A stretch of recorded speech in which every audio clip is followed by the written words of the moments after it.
Hello guys and welcome back to another video. Today I will be reading the story of Jeff the Killer. Let's get on with it. After weeks of unexplained murders, the ominous unknown killer is still on the rise.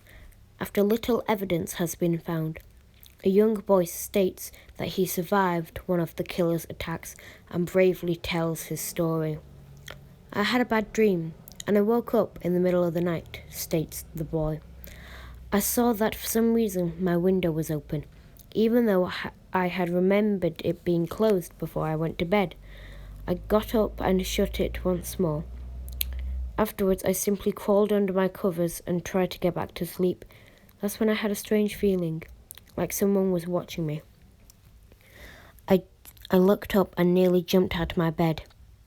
There, in the little ray of light illuminating from between my curtains, were a pair of two eyes. These weren't regular eyes. They were dark, ominous eyes. They were bordered in black and just plain out terrified me. That's when I saw his mouth. A long, horrendous smile that made every hair on my body stand up. The figure stood there, watching me. Finally, after what seemed like only forever, he said it. A simple phrase, but said in the way only a madman could speak. He said, "Go to sleep." And I let out a scream. That's what sent him at me. He pulled up a knife, aiming it at my heart. He jumped on top of my bed. I fought him back. I kicked, I punched, I rolled around trying to knock him off me. That's when my dad bursted in.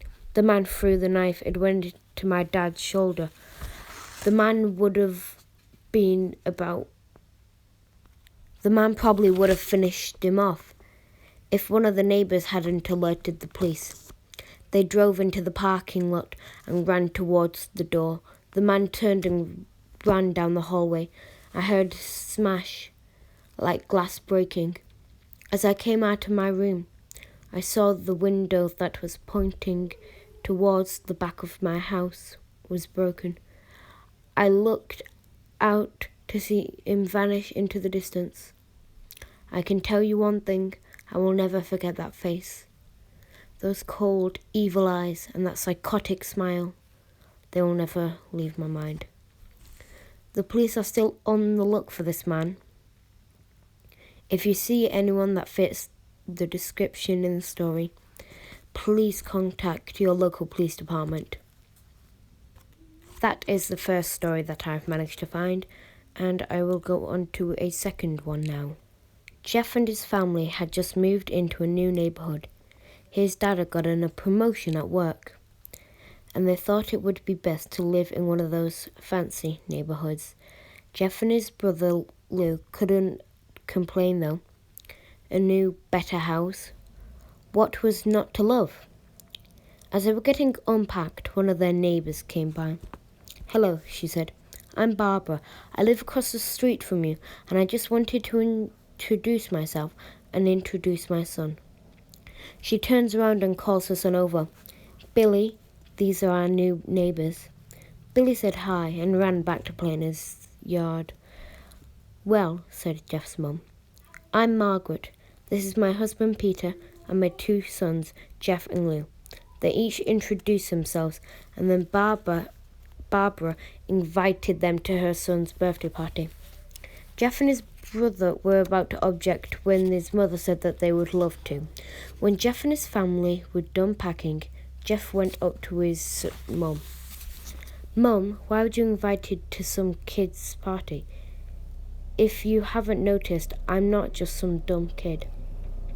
"Jeff," said his mother, "we just moved here. We should show that we want to spend time with our neighbours. Now, we're going to that party, and that's final." Jeff started to talk, but stopped himself, knowing that he couldn't do anything. Whenever his mum said something that was final, he knew it was final. He walked up to his room and plopped down onto his bed.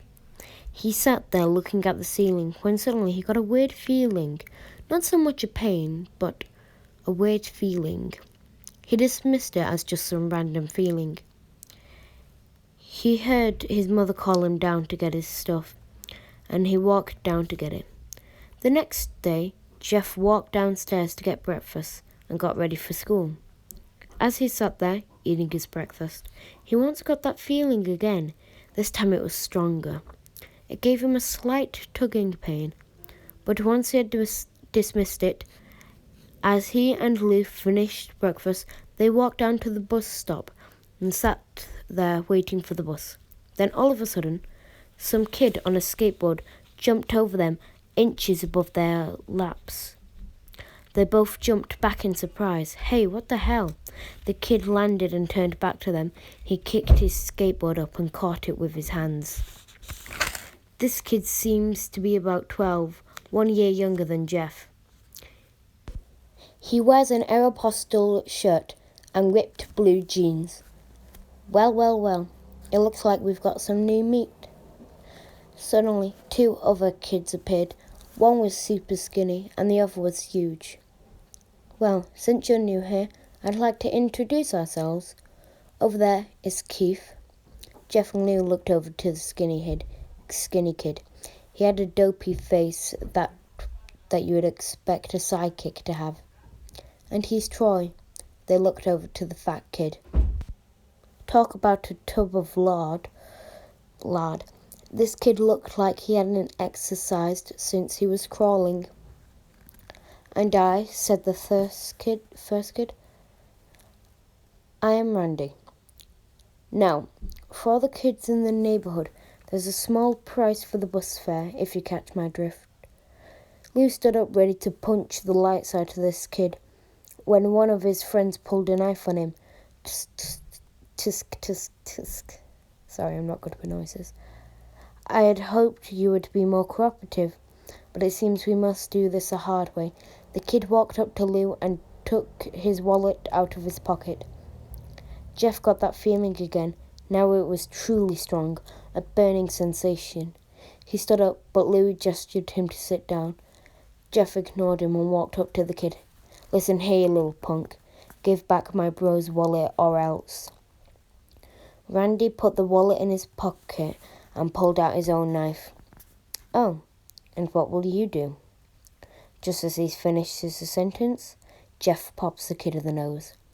As Randy reaches for his face, Jeff grabbed the kid's wrist and broke it. Randy screamed and Jeff grabbed the knife from his hand. Troy and Keith rushed Jeff, but Jeff was too quick. He threw Randy to the ground. Keith lashed out at him, but Jeff ducked and stabbed him in the arm. Keith dropped his knife, fell to the ground, screaming. Troy rushed him too, but Jeff didn't even need the knife. He just punched Troy straight in the stomach, and Troy went down. As he fell, he all puckered over. Louis could do nothing but look in amazement. Jeff, how are you? That was all he said. They saw the bus coming, and they knew they'd be blamed for the whole thing, so they started running as fast as they could, as fast as they could. As they ran, they looked back and saw the bus driver rushing over to Randy and the others. As Jeff and Lou made it to school, they didn't dare tell what happened. All they did was sit and listen. Lou just thought of it as her brother beating up a few kids, but Jeff knew it was more. It was something scary. As he had got that feeling, he felt how powerful it was. The urge to just hurt someone. He didn't like how it sounded, but he couldn't help but feeling happy. He couldn't help but feel happy.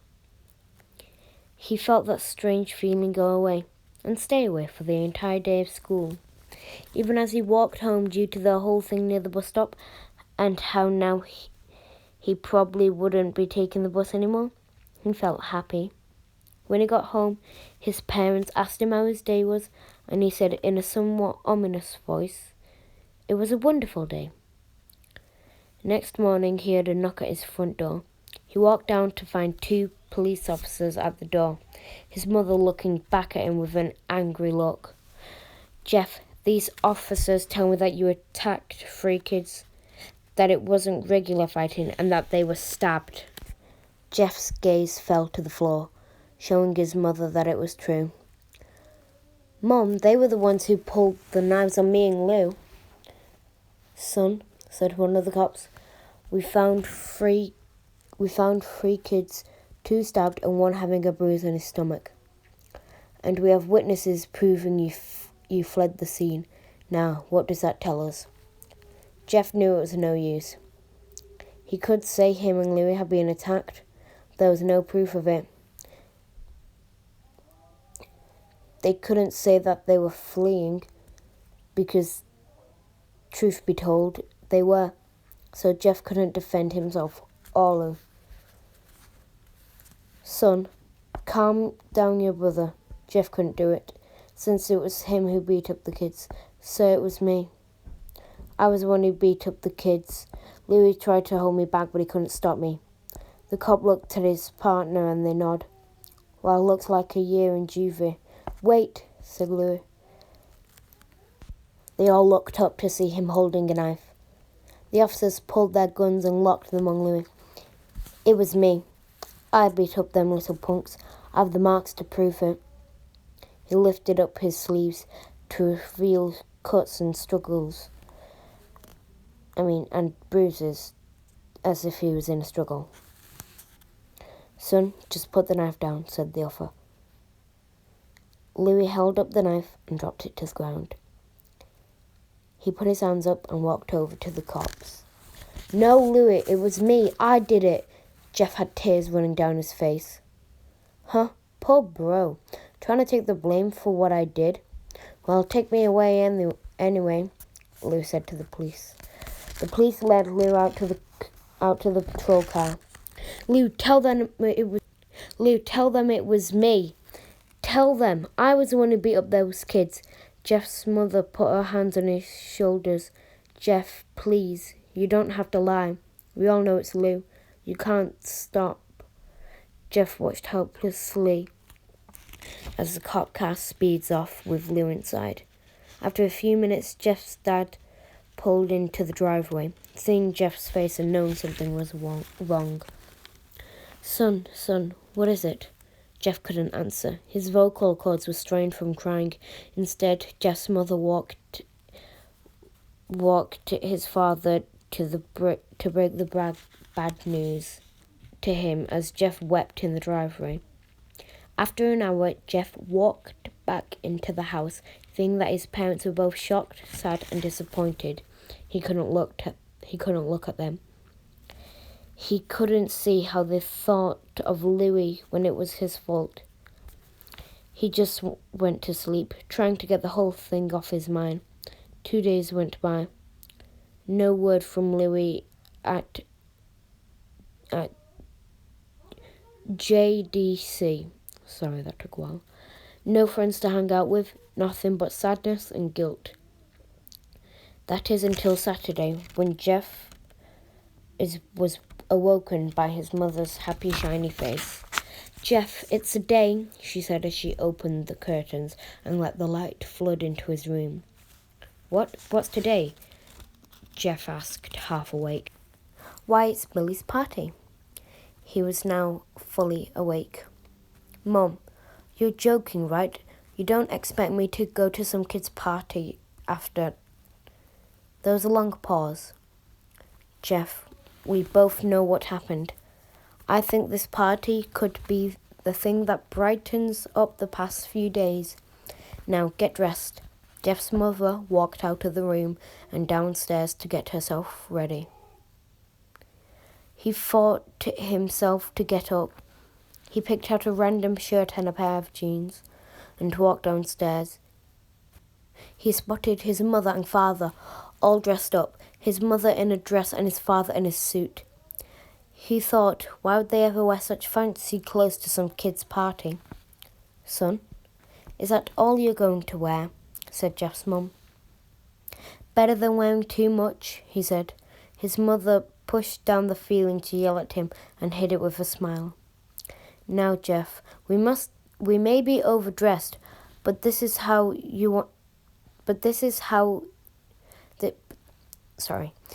But this is how you make an impression, said his father.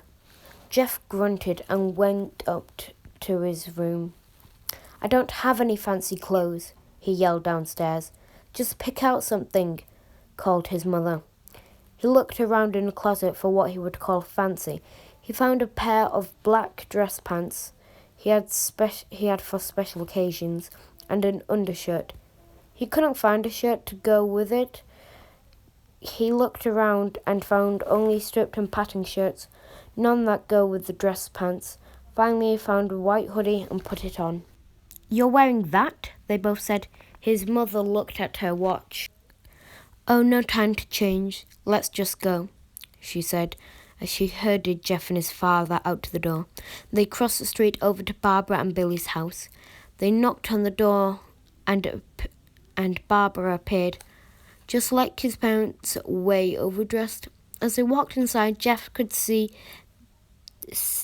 all Jeff could see were adults, no kids. The kids are out in the yard, Jeff. How about you go and meet some of them? Jeff walked outside to a yard full of kids. They were running around in weird cowboy costumes and shooting each other with plastic guns. He might as well be standing in a Toys R Us. Suddenly, a kid came up to him and handed him a toy gun and a hat. Hey, wanna play? He said. No, kid. I'm way too old for this stuff. The kid looked at him with that weird puppy dog face. Please, said the kid. Fine, said Jeff. He put on the hat and started to pretend to shoot at the kids. At first he thought it was totally ridiculous. Then he started to have fun. It might not have been super cool, but it was the first time he'd done something that had took his mind off Lou. So he played with the kids for a while, until he heard a noise, a weird rolling noise. Then it hit him. Randy, Troy, and Keith all jumped over the fence on their skateboards. Jeff dropped the fake gun and ripped off the hat. Randy looked at Jeff, burning with hatred. Hello, Jeff, is it? He said. We have some unfinished business. Jeff saw his bruised nose. I think we're even. I beat the crap out of you, and you sent my brother to JDC. Randy got an angry look in his eyes. Oh no, I don't go for even. I go for winning. You may have kicked our asses that one day, but not today. As he said that, Randy rushes at Jeff. They both fell to the ground. Randy punches Jeff in the nose. Jeff grabbed him by the ear and headbutted him. Jeff pushes Randy off of him, and they both rose to their feet. Kids were screaming with parents running out of the house. Troy and Keith both pulled guns out of their pockets. No one interrupts or guts will fly, they said. Randy pulled a knife on Jeff and stabbed it into his shoulder. Jeff screamed and fell to his knees. Randy started kicking him in the face. After 3 kicks, Jeff grabbed his foot and twisted it, causing Randy to fall to the ground. Jeff stood up and walked towards the back door. Troy grabbed him. Need some help? He picks Jeff up by the back of the collar and throws him into the patio door. Jeff tries to stand. He's kicked down to the ground. Then Randy starts repeatedly kicking Jeff until he starts to cough up blood. Come on, Jeff, fight me! He picks up Jeff and throws him into the kitchen. Randy sees a bottle of vodka on the counter and smashes it over Jeff's head. Fight! He throws Jeff back into the living room. Come on, Jeff, look at me. Jeff glances up as his face riddled with blood. I was the one who got your brother sent to JDC. And now you're just going to sit there and let him rot in there for a whole year? You should be ashamed. Jeff starts to get up. Oh, finally, you stand and fight. Jeff is now to his feet, blood and vodka on his face. Once again, he gets a strange feeling, the one which he hasn't felt for a while. Finally, he's up, says Randy as he runs at Jeff. That's when it happens. Something inside Jeff snaps. His His physique is all destroyed. All rational thinking is gone. All he can do is kill. He grabs Randy and pile drives him to the ground. He gets on top of him and punches him straight in the heart. The punch causes Randy's heart to stop. As Randy gasps for breath, Jeff hammers down on him, punch after punch after punch. Blood gushes from Randy's body until he takes one final breath and dies. Everyone is looking at Jeff now. The parents, the crying, the kids, even Troy and Keith. Although they easily break from their gaze and point their guns at Jeff. Jeff sees the guns trained on him, and he runs for the stairs. As he runs, Troy and Keith let out fire on him. They each shoot, missing. Jeff runs up the stairs. He hears Troy and Keith following behind. As they let out the final rounds of bullets, Jeff ducks into the bathroom. He grabs a towel rack and rips it off the wall. Troy and Keith race in, knives ready. Troy swings his knife at Jeff, who backs away and bangs the towel rack into Troy's face. Troy goes down with a hard thud. And now all that's left is Keith. He's more agile than Troy, though. And ducks when Jeff swings the towel rack. He dropped the knife and grabbed Jeff by the neck. He pushes him into the wall. Thing of bleach fell down on top of the shelf, burnt both of them. They both started to scream. Jeff wipes his eyes best as he could. He pulled back the towel rack and swings it straight into Keith's head. As he lay there bleeding to death, he let out an ominous smile. "What's so funny?" asked Jeff. Keith pulled out a lighter and switched it on. "What's funny?" he said. "Is that you covered in bleach and alcohol?" Jeff's eyes widened as Keith threw the lighter at him. As soon as the flame made contact with him, the flame ignited the alcohol in the vodka while the bleach burned him. The bleach bleached his skin. Jeff let out a terrible screech as he caught fire. He managed to roll out the fire, but it was no use. The alcohol had made him a walking inferno. He ran down the hall and fell down the stairs. Everybody started screaming as they saw Jeff, now a man on fire, dropped to the ground, nearly dead. The last thing Jeff saw was his mother and the other parents trying to extinguish the flame. That's when he passed out. Okay, guys, I think I'm going to finish it there. We shall continue next episode. I might make a series out of this, doing the different creepypasta stories. If you'd like that, leave a like, please, and comment down below what creepypasta you would like next, after, of course, finishing the rest of the Jeff the Killer story. Bye, guys!